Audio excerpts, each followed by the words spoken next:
నేను మళ్ళీ చెప్తున్నా, నేను ఏ రాజకీయ పార్టీకి సపోర్ట్ చేసి మాట్లాడట్లేదు, రాష్ట్రంలో జరిగే పరిస్థితుల గురించి మాత్రమే మాట్లాడుతున్నానని.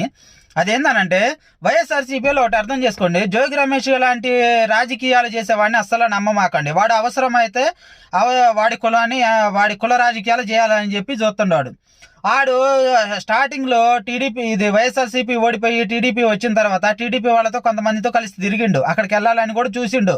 కానీ అక్కడ వాడికి నో ఎంట్రీ, ఎందుకంటే ఎంట్రీ లేదు. ఎందుకు ఇలా గౌరవం లేకుండా మాట్లాడుతున్నాను అంటే, కుల రాజకీయాలు చేసే వాడికి ఎవరికి కూడా గౌరవం ఇవ్వాల్సిన అవసరం లేదు. ఇంకొకటి ఏందనంటే, వాడు చేసే రాజకీయాలు వాడి సొంత రాజకీయాలు కాదు, ఎవడో మాట్లాడే మాటలు మొత్తం తర్వాత ఈడు మాట్లాడతాడు, వాడి సొంతకి ఏది మాట్లాడు. ఇలా కుల రాజకీయాలు చేసి వాడిని ఫాలో అయ్యేవాడిని నమ్మమాకండి. వాడికి టీడీపీలో ఎందుకు ఎంట్రీ లేదంటే, చంద్రబాబు నాయుడు మీద దాడి చేయడానికి వెళ్ళింది కదా, అందుకని ఎంట్రీ లేదు. అందుకని సచ్చినట్టు ఇప్పుడు వైసీపీలో ఉంటుండు. వాడికి ఏమాత్రం అవకాశం దొరికినా టీడీపీలోకి, జనసేనలోకి, బీజేపీలోకి వెళ్తాడు. అందువలన ఇలాంటి వాడిని అసలు వైఎస్ఆర్సీపీలో నమ్మకండి.